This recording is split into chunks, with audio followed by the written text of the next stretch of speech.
J'ai même pas prêté les versets bibliques, mais bon. Voilà. La Et- Bible est dans le cœur. La Alors, vraie Bible est dans le cœur. Amen. Bon? Mhm. Salut à tout le monde. On est avec le frère Wilfried là, en direct. On va parler Oui, de ce sujet. bonsoir tout le monde. Mhm. La terre creuse. Ouais, ouais. C'est un sujet vraiment intéressant. Euh, mais Wilfried, vas-y, explique un peu le sujet en bref, quoi. Bon, la Terre creuse, c'est de quoi s'agit-il? Il s'agit d'une théorie selon laquelle, en fait, la Terre serait creuse. C'est-à-dire, depuis qu'on est tout petit, nous savons que la vérité est souvent progressive. On nous a appris que la Terre était, comment dire, que le soleil se levait, euh, comment dirais-je? Je sais même plus comment ça se passait encore. En fait, que la Terre était plate, ensuite que la Terre était sphérique, et maintenant que la Terre, c'est un peu très compliqué à expliquer, mais bon, je sais pas si tu vois un peu ce que je veux dire, mais ce que je veux dire, c'est que il y a des scientifiques qui ne sont pas d'accord avec le fait que le noyau de la Terre soit de la lave, en fait. Donc, comment dirais-je? Il y a une autre théorie qui fait, j'arrive pas à trouver les mots, mais il y a une théorie selon laquelle le noyau de la Terre serait plutôt du plasma, une fusion froide. C'est un peu difficile à expliquer, mais euh, apparemment, au niveau des pôles, il y aurait comme des orifices par lesquels euh, une entrée serait possible pour entrer au centre, vers le centre de la Terre. Et j'ai eu à voir des trucs sur YouTube, des photos et des images satellites qui montraient cela en fait. Donc, apparemment, certains scientifiques pensent qu'il y a des habitants dans le centre de la Terre en fait, sous la Corse, sous l'écorce. Donc, nous sommes à la surface et je sais pas comment expliquer ça. Nous sommes à la surface, mais il y a des habitants à l'intérieur. Donc, on peut un peu voir ça avec les Écritures parce que il y a certains versets bibliques là où, comment dirais-je, je crois que c'est dans Apocalypse, là où on dit que ce qui est sur la terre et sous la terre adore l'Éternel. Donc, ça aussi, c'est quelque chose qui fait penser qui fait réfléchir. Et aussi, nous savons qu'avec toute cette théorie selon lesquelles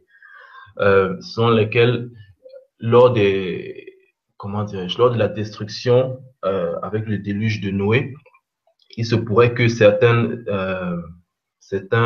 Néphilim auraient pu échapper disons, au déluge, quoi. D'autres se seraient, comment dirais-je, d'autres se seraient réfugiés en quittant la planète, en allant sur d'autres planètes, et d'autres auraient pu se réfugier en allant dans le centre de la Terre. Mais c'est un peu quantique. Pourquoi? Parce que la théorie quantique nous explique que que la réalité peut ne pas être celle qu'on croit. Donc, on peut avoir des, des couches de réalité différentes. Il se pourrait que cette dimension soit dans une autre, comment dirais-je, dans un autre niveau, en fait. Donc, c'est un peu ce que j'arrive pas à Effectivement. bien trouver les mots, mais Oui, je c'est vois un ce que peu tu veux dire. difficile. Le passage que tu cites là, ça c'est dans Apocalypse, chapitre 5, je crois. Ça dit en fait Mhm. que nulle personne ne fut trouvée digne d'ouvrir le livre de la vie, je crois, sur la terre ou sous la terre. Oui, Si tu oui, comprends. oui. Non, il y a beaucoup de références à ça. Mais tu sais, le problème avec ce genre de sujet, quand on en parle dans les milieux chrétiens, c'est que les chrétiens ont souvent tendance à se penser être experts dans toutes les sciences, tu vois. Oui, Et ils aiment toujours refuter des choses sans pour autant avoir des contre-arguments solides. Ils vont dire que bon, c'est des histoires, c'est n'importe quoi. Ils n'écoutent pas les chrétiens. Mais quand un païen qui fait des recherches vient leur dire exactement ce qu'on leur dit, ils vont non croire maintenant. mhm. Et c'est ça qui est dommage. Alors que ces choses-là, c'est nous les chrétiens à qui Dieu devrait normalement révéler ces choses avant tout le monde et expliquer au monde. Mais dans le monde où on vit, c'est lorsqu'il y a une grande découverte scientifique que les gens disent que, OK, maintenant on croit. Tu vois? Dans le jour Oui, où ils vont envoyer une sonde au pôle Nord et quand on aura des images de l'intérieur de la Terre, les gens vont y croire. Mais tant qu'on en parle comme ça, beaucoup de gens vont être sceptiques et ils disent que c'est n'importe quoi. Alors qu'il y a beaucoup de passages qui font allusion à ça. Oui, c'est vrai. C'est vrai qu'il y a beaucoup de passages qui font allusion à ça, mais il y a aussi des témoignages, comme il y a un certain amiral Byrd qui est, Oui, tu connais qui, le gars. tu connais l'amiral Byrd, Oui, oui. tu connais l'histoire. Donc, il a eu à aller explorer les pôles et puis arriver là-bas, il a traversé, il est entré dans les postes terrestres, on a classé ça comme secret défense et puis donc ils essaient un peu d'étouffer les histoires comme ça. Il y a plein d'histoires qui parlent de ça. Il y a aussi les Sumériens, je mets les Sumériens, les Mayas, ces anciennes civilisations, dans leurs documents, ils faisaient allusion à une soi-disant terre creuse, tu vois. Oui, Donc c'est très troublant parce que nous savons que le diable a été précipité sur la terre. Selon les Écritures, le diable a été précipité sur la terre. Mais depuis que nous sommes sur la terre, nous ne voyons pas le diable. Donc, mais où est-ce qu'il se trouve donc? Forcément, il est sur la terre, mais moi, je pense que c'est à un niveau différent, tu vois. C'est un peu comme la radio, tu vois. Nous sommes peut-être sur FM 94, on change un peu de fréquence. Ça, peut-être à FM 100, on arrive maintenant à voir cette dimension-là, tu vois. Donc, ce qui est sûr, c'est que le diable est sur la terre et forcément, euh, c'est forcément avec comment ils appellent ça, leur collisionneur de particules, là, machin, truc qui oui. veulent, avec quoi ils veulent passer les dimensions, là, tu vois un peu. Mhm. Donc, je pense qu'ils essayent d'accéder à certaines dimensions et faire des rencontres, tout simplement, parce que nous savons que la technologie, comment dirais-je, c'est un langage spirituel qui est retranscrit de manière matérielle, tu vois. Donc, avec cette technologie, il se pourrait que certains hommes puissent accéder à des dimensions qui, qui ne devraient pas accéder, en fait. Donc, et je pense aussi, j'ai beaucoup réfléchi par rapport à ça. Je pense que lorsque l'Antéchrist va venir, parce que d'après ce qu'on voit dans les films d'Hollywood, ils sont en train de nous préparer à nous faire accepter une race extraterrestre qui va venir sur Terre et tout. J'ai eu aussi à voir d'autres documentaires. Donc, il se pourrait que ces gens-là vont venir et ils vont nous faire, comment dire, ils vont nous faire accéder à une technologie qui est plus ou moins élevée. Et, et les païens, tout simplement, ils vont penser que ça va les réconforter dans le fait que Dieu n'existe pas. Et eux, ils vont venir nous, soi-disant, nous révéler la vraie histoire de la Genèse, comment tout s'est passé et tout. Ils vont nous faire croire que c'est eux qui ont créé les hommes et, et qu'en fait, que nous sommes comme des petits rats de laboratoire, quoi, qui nous étudient depuis plein de trucs bizarres. Ou bien essayer de nous faire collaborer avec eux, plein de choses. C'est difficile. Mais bon, et je pense que l'Antéchrist, il pourrait que l'Antéchrist soit parmi ces gens-là, qu'il qu'il qu'il euh, qu'il soit parmi ces gens-là, tout simplement. Effectivement, tu sais, souvent, beaucoup de gens qui sont sceptiques vont dire qu'il n'y a pas de preuves de ces choses, que c'est des spéculations. Mais pas des spéculations. Ceux qui veulent réellement découvrir la vérité, lorsqu'ils se mettent à investiguer ces choses, ils vont trouver beaucoup de documents, beaucoup de preuves, etc. Mais sauf que les gens ne cherchent pas, tu vois. Les Ouais, gens vont au travail, ils rentrent chez eux, ils vont à l'école, ils dorment, ils ont une vie monotone, ils sont préoccupés par d'autres problèmes, mais ils n'ont pas le temps de voir ces évidences qui, devant nos yeux, apparaissent. Et il y a beaucoup de documentaires sérieux où on montre qu'effectivement, les gouvernements de ce monde sont en contact avec des êtres qui ne sont pas de cette dimension. ouais, Ça peut être des démons, ça peut être des néphilim, peu importe, mais ce sont des êtres qui sont apparemment supérieurs en technologie. Et il y a comme un transfert même de technologie, comme bien sûr, bien des sûr. échanges entre les gouvernements de ce monde et ces êtres-là. Une fois, j'ai lu euh, un article qui disait que l'Iran, le pays, l'Iran là, où en ce moment il y a des problèmes de bombes nucléaires, etc., ils avaient accusé les États-Unis d'être contrôlés par une race extraterrestre qu'ils appellent les Blancs géants. Et c'était très sérieux parce que ça a été publié sur Yahoo, j'étais surpris de voir ça. Et beaucoup de personnes de l'armée américaine qui sont à la retraite ou bien qui s'apprêtent à mourir font des très grandes déclarations, des révélations où ils disent clairement qu'on n'est pas seul dans ce monde, qu'il y a des êtres qui sont là avec les hommes et qui ont des connaissances très poussées. Désolé. Donc, ces choses-là sont réelles. Hein. Et comme tu dis, Hollywood est là pour préparer les gens à ce genre de choses. C'est-à-dire qu'un jour, ils vont se dévoiler, on les verra tous, et ils sont en train de faire un travail de fond pour préparer les populations à accepter ces réalités, tu vois, non? Parce que souvent, je me dis qu'il y a sûrement beaucoup d'objets volants dans le ciel qui sont invisibles, et que pour eux, c'est facile de devenir visible à volonté, mais ils ne sont pas encore prêts parce qu'il y a encore beaucoup de problèmes sur Terre, et ils essayent de préparer tout le monde à les accepter. Que personne ne dise que c'est pas bien, que tout le monde dise oui, il n'y a pas de Dieu. Enfin, vraiment, que la population soit vraiment préparée. Parce que, tu sais, Hollywood n'a pas besoin d'argent. Hein. Ceux qui font des films, ils n'ont pas d'argent. Ils le font pour être caché, pour endoctriner les gens. C'est pour préparer les consciences, tout Bien simplement. C'est pour préparer les consciences. Et il y a une partie dans les Écritures, toujours dans Apocalypse, où on dit que Dieu va retirer les eaux de la mer et tout ce qui est caché dans la mer va être exposé, tu vois. Ouais. On dépense beaucoup de milliards pour aller explorer la Lune, l'espace, mais comme par hasard, personne ne veut explorer le fin fond des mers. Et pour beaucoup de personnes, c'est quand même étrange. C'est étrange.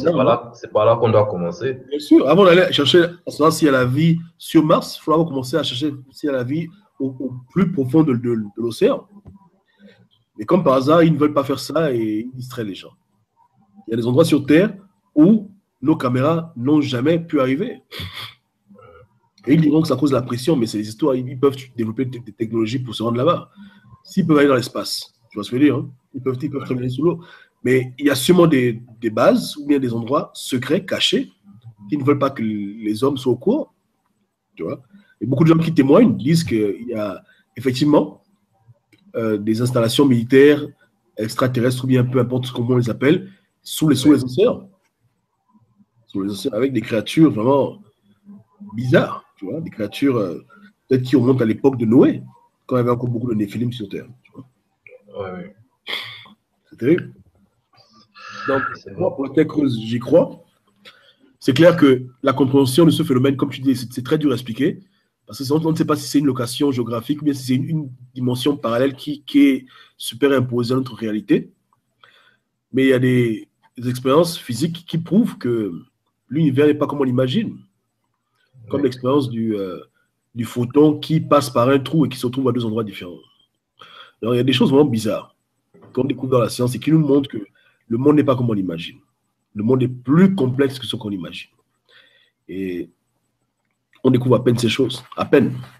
À peine. Et comme je dis, les chrétiens, ils acceptent tout tant que ce n'est pas un chrétien qui leur dit ça. Quand c'est un païen qui va leur dire ce genre de choses, ils vont dire oui, c'est vrai. Mais quand c'est un chrétien, ils disent non, c'est la spéculation. Voilà. Je suis parfaitement d'accord avec toi. Je suis d'accord avec toi. Demain, tu verras des gens qui vont venir scruter dessus. Ils vont se reconnaître. D'autres vont dire que c'est des balivianes. C'est comme ça qu'ils sont. Tu vois. Mais, tu sais, ce phénomène d'objets volants non identifiés, là, ça devient vraiment très troublant. Hein. Ce phénomène-là. C'est quelque chose qui devient de plus en plus récurrent. Il y a beaucoup de gens qui témoignent. Tu m'entends, Joe? Oui, c'est bon, je me bouge rapidement. Ouais. Je dis, ça passe, là, tu m'entends? Tu me sens? Oui, 100%, ça passe, ça passe. Ok, je suis en train de dire que le phénomène des objets volants non identifiés, là, c'est quelque chose qui devient très inquiétant. Pourquoi? Parce que il y a beaucoup de gens qui en témoignent. Il y a beaucoup de gens qui font référence à ça. Il y a beaucoup de documents. Et c'est vrai, sur YouTube, il y a beaucoup de tests en quelque sorte, excusez-moi pour le thème. Mais il y a aussi, je pense qu'il y a du vrai dans ça. Et je pense que ces intelligences extraterrestres-là, ont pour objectif de se dévoiler progressivement, tu vois. C'est pas qu'ils vont arriver brusquement. Je pense qu'ils ont l'intention de se dévoiler progressivement, de façon à, comment dire, amener les gens à les accepter. Donc, c'est un peu ce que je pense. Et moi mon témoignage personnel, c'est que je sais que je suis ici en Ukraine. Je crois que c'était il y a 2 ans. J'ai eu comment dire, à voir de mes propres yeux ce qu'on appelle un objet volant non identifié. C'était, comment dire, c'était un truc comme, je sais pas comment expliquer ça, c'était rond, mais sauf qu'il y avait des boules rondes qui tout le temps, c'était comme des cercles, tu vois, un truc comme ça, peut-être avec des ronds partout, c'était bleu. Ça C'était en plein tournait. jour ou c'était la nuit? C'était en plein jour. C'était en Ah, plein jour. raconte un peu toute l'histoire, comment ça s'est passé, comment ça a commencé? Donc, j'étais avec un ami, c'est un ami musulman, on était en train de marcher. Donc, on marche, on marche, on marche, on est en train de monter une petite colline. Je vois dans le ciel un truc bizarre. Donc, je suis en train de voir, c'est quand même assez étrange. Je vois un truc bizarre dans le ciel, un truc qui apparaît avec des boules bleues, légèrement vertes. Ça faisait comme un cercle, ça tournait les unes autour des autres. C'était là, c'était en l'air. Je vois le truc, je vois le truc. Je demande à mon ami, mais tu vois ce que je suis en train de voir là-bas en haut?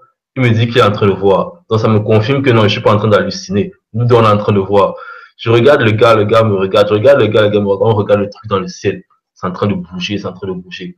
Je n'ai pas eu dans le temps de penser à prendre le téléphone et essayer de filmer, cette idée-là n'est pas venue dans ma tête. On est en train d'observer le truc. Et finalement, c'est comme ça que c'est parti. Ça a disparu dans le ciel. Ça a disparu dans le ciel d'une façon, ça avait des mouvements comme, c'était pas un avion en tout cas. C'était pas un avion. Ça bougeait, ça bougeait, ça bougeait.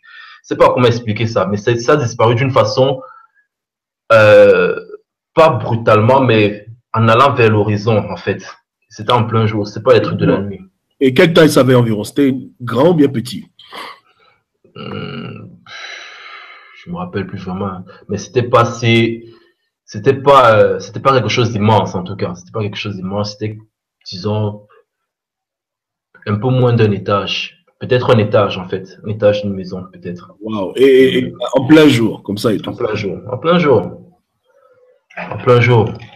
Ça c'est mon témoignage personnel même.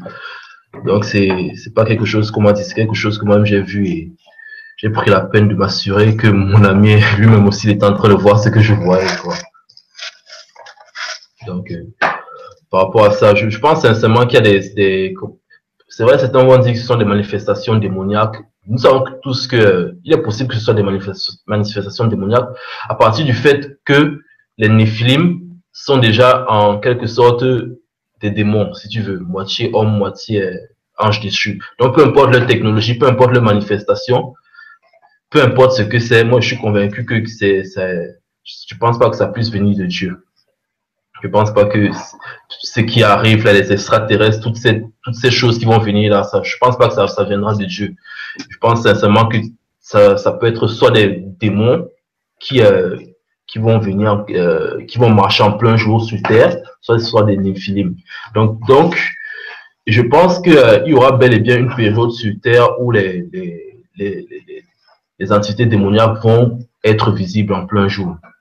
Et les gens, les humains, peut-être qu'ils vont se faire passer pour des extraterrestres et les humains vont les accepter, soi-disant la morphologie n'est pas celle qu'on pense, tu vois, on va les accepter et puis ils seront là.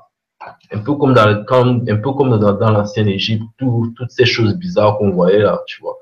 Donc je pense qu'il est possible que ça puisse être comme ça. Et par rapport à l'ancienne Égypte, il y a plusieurs créatures qu'on pensait être des créatures mythologiques, et qui, en fait, sont réellement des créatures qui vivaient à l'époque, comme les moitiés lions, moitié... le lynx, le centaure, des trucs comme ça. C'est parce que les anges déchus avaient une technologie très avancée, puisqu'ils ont la connaissance, tu vois. C'est des créatures qui n'étaient pas de Dieu. Et ils ont vraiment voulu rendre le monde à leur image en faisant des créatures que Dieu n'avait pas créées. Ouais. Des créatures bizarres, des créatures anormales. Et les Écritures disent qu'il y avait les Néphilim avant le déluge et après le déluge. Et que le déluge ne les a pas stoppés. Après que les hommes soient réapparus sur terre, les anges déchus ont continué à venir sur terre et à continuer à avoir des enfants avec les filles des hommes et manipuler la génétique, tu vois. Et la question qu'on se pose maintenant, c'est que est-ce que les Néphilim ont disparu? Je ne pense pas. Je pense juste qu'ils ont trouvé le moyen de ne plus faire des créatures aberrantes, c'est-à-dire des hommes qui avaient 5 mètres de hauteur, tu vois. Maintenant, aujourd'hui, ils ont réussi à pouvoir faire des créatures qui ont peut-être une apparence plus ou moins normale. Humaine, possible. Moins des démons. Un corps d'homme avec une âme de démon. Voilà. Et ça nous ramène à la parabole de Jésus, non? La parabole de l'ivraie, tu te rappelles, non? Oui, Que oui. Dieu a planté le blé et après l'ennemi est venu, il a planté l'ivraie et tout est mélangé comme ça. Moi, je pense que Jésus parlait vraiment de ce phénomène où sur Terre, tous les hommes ne sont pas des hommes, où il y a des hommes qui ont une apparence humaine à 100%, mais dans l'intérieur, ils n'ont pas d'âme. Ce sont Ouais, aussi des démons qui les pilotent, tu vois, non? ouais. Et c'est des choses qui sont possibles à faire avec une science très, très poussée. Hein. C'est comme ça. Donc, J'ai j'ai vu dernièrement des, comment dire, des manipulations génétiques selon lesquelles les scientifiques ont réussi à cloner une race de dinosaures qui avait disparu. Donc, j'ai voulu faire la vidéo de ça sur ma chaîne, mais bon, je l'ai pas fait. Donc, ils ont cloné une race de dinosaures, un bébé dinosaure une race de dinosaure qui a disparu. Et le bébé, il est là dans une éprouvette, il est là, il est en train de grandir parce que les anciennes expériences qu'on avait fait, euh, ça avait échoué en fait. Il était mort. L'ancienne expérience avait échoué parce que le cobaye a eu des complications au niveau du cœur et puis il est mort. Donc là maintenant ils ont fait un truc qui est apparemment en train de tenir. Donc ils sont en train d'observer le truc. Ce sont des trucs vraiment aberrants. Je sais pas quoi dire de toutes ces choses là. Ils ne se cachent plus. Ils dévoilent leur plan. Ils ne se cachent plus. Avec les photos, c'est pas les. C'était les photos même qu'on voyait. c'est ça que je dis encore, parce que pour ceux qui viennent nous rejoindre maintenant, écoutez, chers chrétiens, nous avons une croyance en Dieu, mais nous ne pouvons pas faire abstraction des réalités que nous voyons au quotidien et surtout du potentiel de l'ennemi à utiliser la science pour amener la déception. Et ce qui, à l'époque, nous paraissait comme de la fiction est en train de devenir réalité sous nos yeux, mais beaucoup de gens sont toujours sceptiques. Tu vois ce que je veux dire? Hein? Ouais. À l'époque, on a tous vu le film Jurassic Park. Ce que tu décris maintenant, c'est exactement ce film où on retrouve du sang coagulé d'un dinosaure qui est mort d'après eux, il y a 1000 petits patatas et on réussit à le cloner et cette créature qui a disparu réapparaît. Maintenant, ce qui est pire, le fait d'amener une créature, ça va. Mais imagine un peu s'il ramène à la vie des anciens pharaons ou des anciens néphilim que Dieu avait déjà tués. C'est dangereux, ça. C'est dangereux. Et ramener à la vie des créatures que Dieu peut-être avait exterminées dans le déluge ou bien après, ou des caractères de l'histoire qui ont été les plus grands ennemis de Dieu. Un peu comme ce mec qui avait construit la tour de Babel, tu te rappelles, non? Le roi Nimrod. Là. Nimrod, ouais. Le plus grand souverain de la terre à l'époque, qui avait défié Dieu en voulant faire une tour pour rentrer dans la dimension de Dieu. Donc, on ne sait pas ce qu'ils font. Et ce qui est sûr, c'est que s'ils clonent des hommes, ils ne vont jamais nous mettre au courant. C'est clair. C'est évident ce que tu dis. Ils ont la technologie pour le faire. Et tu sais, lorsque je parlais avec un frère récemment, au niveau des Égyptiens, il me disait qu'ils pensent réellement que les Égyptiens savaient qu'un jour, leurs descendants pourraient les ramener à la vie. Et voilà pourquoi ils ont les sarcophages, voilà, les momies. Les momies. Tu comprends, non? Ouais, Donc, je comprends. pour qu'un jour, leurs descendants têtus, rebelles à Dieu, utilisent les restants de leur corps pour les ramener à l'existence. Et pour qu'ils recommencent encore à régner sur terre comme ils régnaient à l'époque. Jésus dit que la fin des temps, ce sera comme au temps de Noé. Et on se demande, le temps de Noé, il y avait quoi au temps de Noé? Au temps de Noé, les hommes étaient corrompus, il y avait des créatures bizarres. Il y avait du désordre. C'est vraiment, ce sont des choses profondes. Quand tu dis que, quand le Christ disait qu'à la fin des temps, ce sera comme à l'époque de Noé. Parce que les chrétiens ont tendance à penser que c'est figuratif, que c'est juste peut-être au niveau spirituel, que c'est juste des figures de style, tu vois. Mais moi, plus le temps passe, plus moi, je commence à penser qu'il y a plein de paroles que le Christ a dit qu'il faut prendre à la lettre. Comme tu dis là, au temps de Noé, on ne sait pas ce qui se passe au temps de Noé. Moi, je suis convaincu que la technologie à l'époque de Noé était bien plus évoluée que celle que nous avions maintenant. Pourquoi? Parce que on n'a qu'à regarder des monuments comme les pyramides. Jusqu'à maintenant, on n'arrive toujours pas à reproduire des pyramides identique à celle-là dans le même laps de temps, en fait. Donc, il y a tellement de mystères au niveau des pyramides, parce que leur façon, comme il y a la pyramide de Gizeh, bref, leur façon dont elles sont alignées, apparemment, c'est comme une carte ça représente des constellations dans le ciel, tu vois. Et il y a toute une science autour de ces choses, un mystère que jusqu'à maintenant nous n'arrivons pas à comprendre. Donc, et si cela a été fait dans les temps anciens, je suis convaincu que ces anciens gens-là, ils avaient une technologie vraiment très poussée. Bien sûr. Tu sais, lorsqu'on va dans les pyramides, pour ceux qui ont la chose d'aller en Égypte, il y a des hiéroglyphes qui illustrent des anciennes technologies qui aujourd'hui, on est même surpris. Par exemple, on montre clairement un hélicoptère, un appareil volant. On montre aussi une espèce d'ampoule qui permettait d'éclairer l'intérieur des pyramides, parce que les pyramides ne sont pas éclairées, hein. C'est noir dedans. Tu vois ce que je veux dire? Beaucoup de gens pensent que les pyramides, il y a l'eau, le courant, le chauffage. Non, c'est sombre. Mais donc, quand il les construisait, il les éclairait par un système de lampes.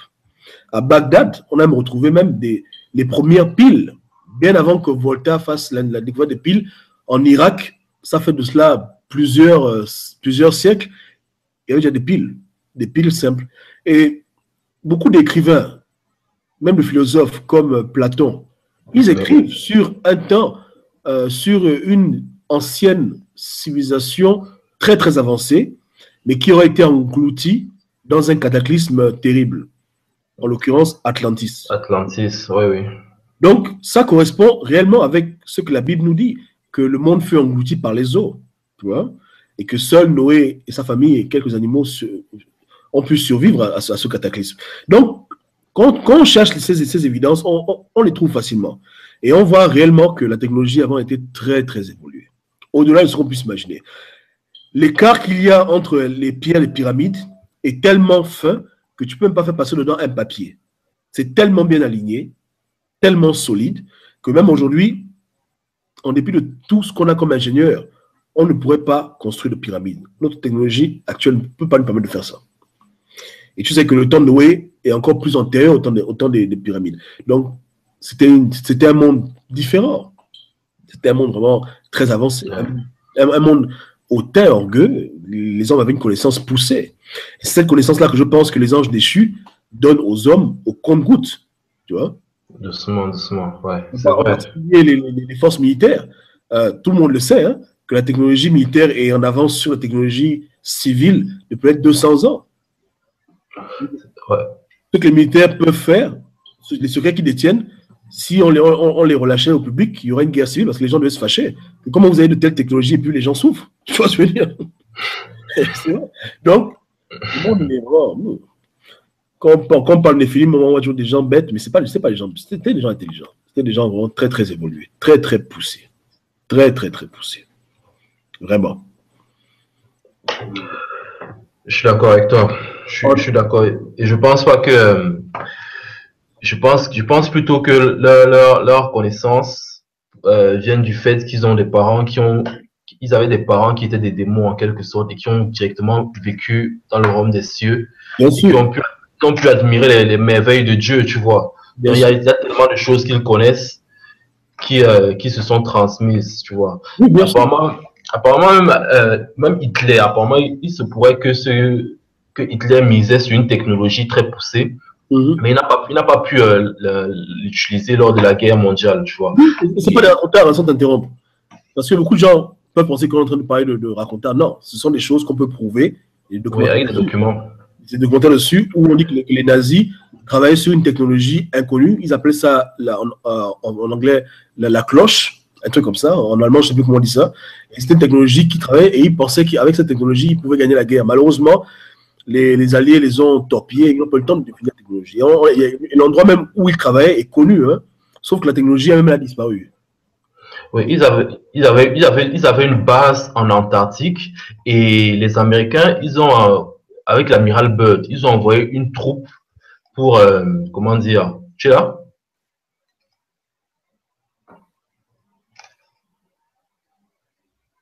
Tu es là? Ouais, je prends mon chargeur parce que ma batterie commence à signaler. Là. D'accord. Écoute.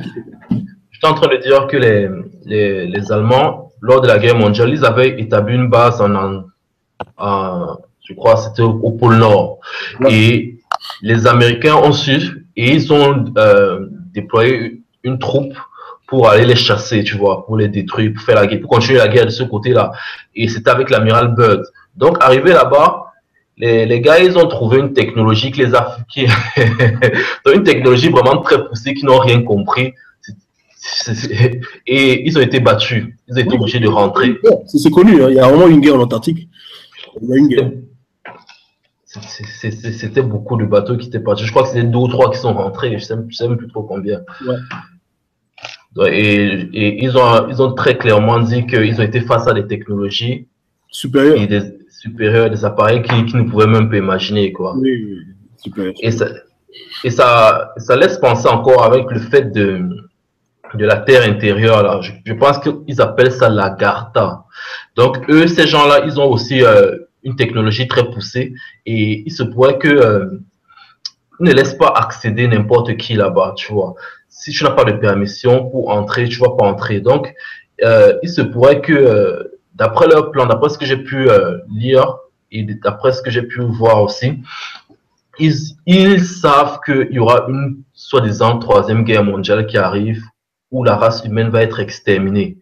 Et c'est quand la race humaine sera au plus bas possible qu'eux ils vont maintenant venir. Et quand ils vont venir, ils vont nous sortir leur hérésie, comme quoi ils sont là depuis, qui nous observent, qui nous laissent le libre arbitre, qui ne veulent pas intervenir, ils nous laissent faire, et que maintenant ils veulent nous aider à reconstruire pour que tout reparte sur de nouvelles bases, et puis voilà, et puis c'est quoi. Le truc avec ce genre-là, c'est que, comme tu disais tantôt, hein, Oui. le diable a développé sa théologie, et maintenant, comme il sait que le monde est devenu très, très cartésien, très, très intellectualisé, il veut à tout prix que les gens ne croient plus en Dieu, qu'ils croient juste qu'il y a un créateur et des créatures, et un créateur du créateur, etc. Tu vois? Ouais. Vous vous rappelez quand on faisait à l'époque les débats sur Jésus et Dieu, on disait aux gens, écoutez, si vous continuez à croire cette affaire que Dieu a un père, etc., qu'est-ce que Dieu a un grand-père? Et qu'est-ce qui ne vous dit pas que le grand-père de Dieu aussi a un grand-père? Et que son grand-père aussi a un grand-père? Et à la fin, ça rejoint les théories que tu as un créateur et des créatures, le créateur a un créateur. Non, tu vois ce que je veux dire? Il y a un seul Dieu unique, tout-puissant, mais le diable veut nous faire croire qu'il y a plus que ça, qu'il y a au-delà, et qu'à la fin, ce ne sont que des créatures qui créent des créatures. Tu vois ce que je veux dire?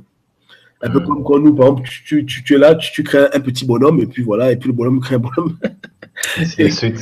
Je veux dire, il dit comme ça, mais c'est ça. Donc, ces créatures-là veulent nous faire croire, justement, qu'il n'y a pas de Dieu. Il y a juste des créateurs, des ingénieurs qui plantent la vie par-ci, par-là, et qu'eux-mêmes aussi, ils sont des créatures d'un créateur inconnu, et que le créateur est créé lui-même, etc., etc. Et ça ne finit jamais. Beaucoup de gens vont croire ça. Beaucoup de gens. Ça, c'est vraiment c'est la fatale de l'hérésie. Je ne sais pas s'il y a encore une autre hérésie qu'on peut imaginer après ça. Parce que les gens vont être séduits. Quand ils vont voir les ovnis dans le ciel, ils vont voir les trucs, les extraterrestres vont leur expliquer que voici un clown, ils font les trucs. Donc, ils ne peuvent qu'adhérer. Et ça laisse encore, comment dire, ça laisse encore penser. Ça me remet à l'esprit ce que le Seigneur a dit qu'à son retour, est-ce qu'il va trouver la foi? J'ai vu une fille récemment. J'ai vu son article parce qu'elle est très malade. C'est-à-dire que son père et ses 2 frères sont morts dans un accident de feu et elle est brûlée, défigurée. Elle n'a plus qu'un seul bras et un seul pied. Tu vois ce que je veux dire? Hein? Maintenant, si les Néphilim viennent et qu'il l'aide à retrouver l'usage de ses bras, il la restaure la peau, tu imagines le nombre de gens qui vont croire à tout ce qu'ils vont dire après? Bien sûr. Les gens vont s'aligner. Les gens vont s'aligner. Tous ces patients qui sont dans les hôpitaux, qui ont des cancers en phase terminale, il n'y a plus d'espoir, pas de médicaments. De nulle part, une nouvelle race apparaît. Et cette race-là guérit toutes les maladies, mais ces gens vont devenir des adeptes en une seconde. Tu vois? Et lorsqu'on leur dira, mais ne croyez pas en cela, ils vont dire, mais vous, chrétiens, vous ne priez pas pour nous. aux pasteurs des églises, il faut seulement le miracle avec les chaises. Et voilà. Maintenant, quelqu'un vient nous dire que c'est pas bon, que c'est le diable, allez dégager. Tu vois ce que je veux dire? Hein? Ouais, ouais. C'est ce qu'ils vont dire. Ils vont dire que non. Mais comment vous dites que c'est le diable? Et vous, votre Dieu ne doit pas soigner, machin, machin. Non, ils vont dire non, non, allez, ils vont devenir nerveux. Parce que quelqu'un qui a retrouvé la vie grâce à une technologie démoniaque, que lui, il voit comme une technologie qui est bonne, il peut te tuer si tu parles mal de ses maîtres. Tu Mais vois? bien sûr, Ah bien oui, sûr. où sont tous les pasteurs de France là qui prient, machin, ils sont J'étais à l'hôpital, j'avais le pied coupé, personne n'est venu prier pour moi. Maintenant, les Philippe sont là, ils m'aident à marcher, et vous voulez me parler que Jésus, Jésus.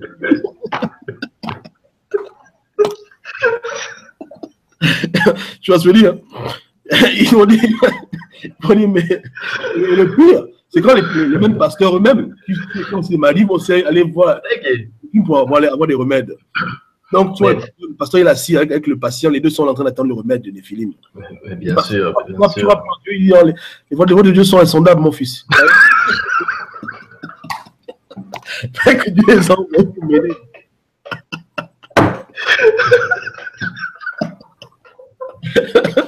Donc, la question elle est brutale. Hein?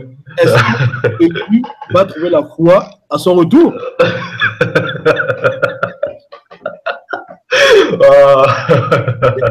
C'est vrai. Est-ce qu'il y a des gens qui vont encore croire en l'évangile quand Jésus va revenir? Déjà, l'évangile est déjà attaqué. Il y a des gens qui disent que Yahweh c'est le diable, beaucoup de trucs. Bon, ça Beaucoup c'est de rien. choses bizarres, ouais. Mais quand les antéchrists vont venir là, mais ce qu'ils vont dire aux gens, ils vont dire que votre Dieu c'est un Dieu qui est fou, c'est une imagination. Regardez comment nous on est bien. On vous donne tout ce que vous voulez. On vous donne à manger, on vous guérit. Nous c'est l'amour, nous c'est la paix. Nous aimez-vous les uns les autres. Ouais. On va créer un monde parfait, mais pas de Dieu. Que personne ne dise ici Jésus, machin. Il n'y a pas de Jésus. Je pense que ce sera ce qui va se passer. Je pense très bien que ce sera ce qui va se passer. Et il y aura toujours des chrétiens qui vont rester fidèles à Jésus, d'autres des chrétiens qui ont connu la vérité, qui vont rester fidèles à Jésus et qui vont refuser de s'aligner avec des bêtises pareilles. Et c'est donc là que le monde va très clairement nous déclarer la guerre, tu vois. Ils vont nous déclarer la guerre de façon officielle et nous dire que bon, simplement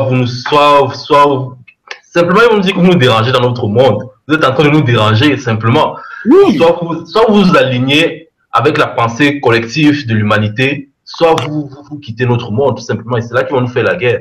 Ouais. Ils vont dire oublier Yahweh, et ils nous diront même qu'ils sont venus au nom de Jésus. Hein. Jésus, c'est leur collègue.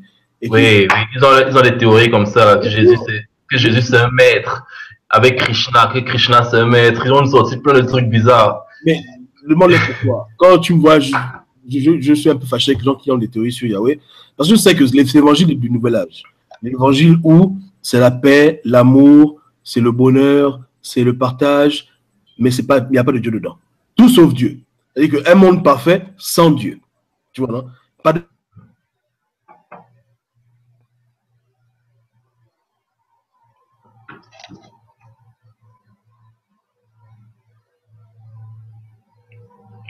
Tu es là?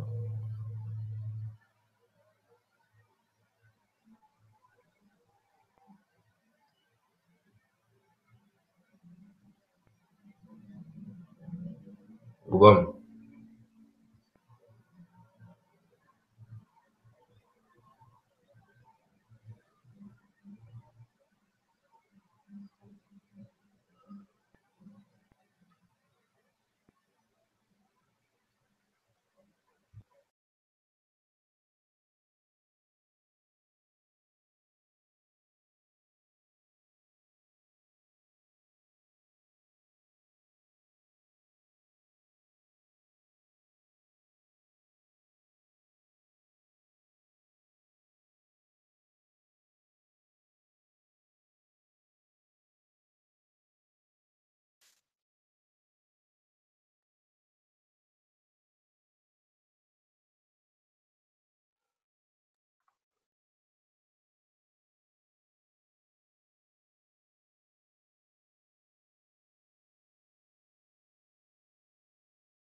Désolé, on a eu un petit problème technique.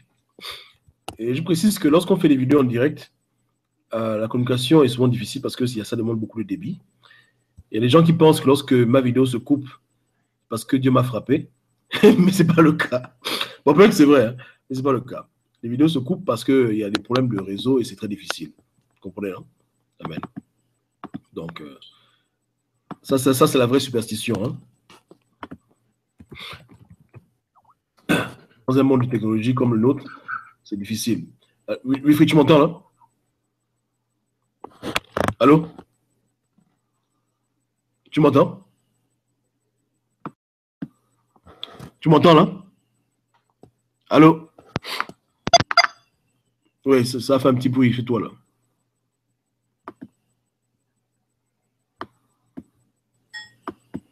Ok. Oui, je t'entends un peu. C'est bon. Tu m'entends?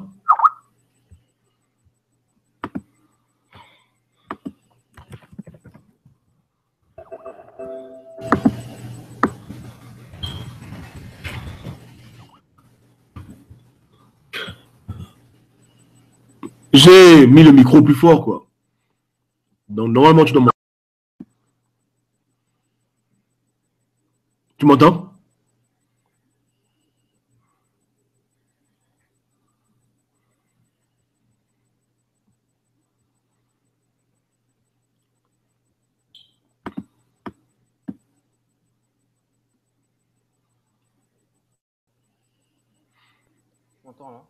Oui, je t'entends. Et toi, tu m'entends là?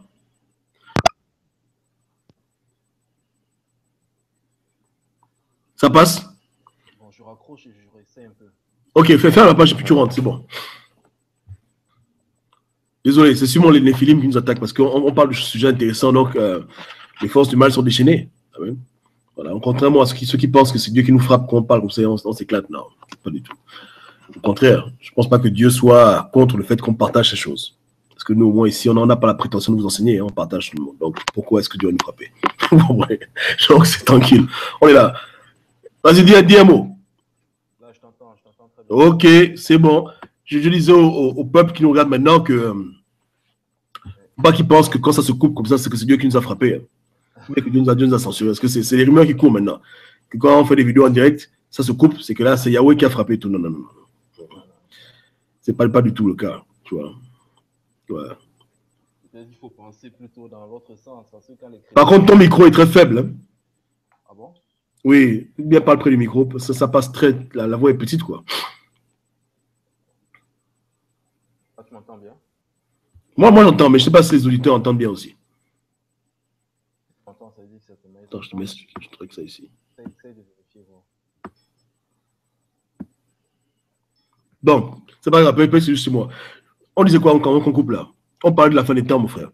Que, est-ce que les chrétiens, il y en aura encore beaucoup? Est-ce que Jésus va trouver la foi sur terre? Ça va être dur, hein? C'est une question vraiment très difficile. Ça va être difficile. C'est difficile. Bon, en tout cas, je vais clôturer. Je voudrais qu'on fasse une vidéo rapidement, tout de suite, sur le mariage, parce que beaucoup de gens me posent la question. Dans cette fin de temps où il y a de plus en plus de mariages homosexuels, qu'est-ce qu'il en est pour les chrétiens, tu vois, non? Qu'est-ce que le mariage pour les chrétiens? Donc, je ferme la page, ferme ta page aussi, je t'envoie le lien tout de suite, et puis on se reconnecte. Ça, c'est là où on va clôturer.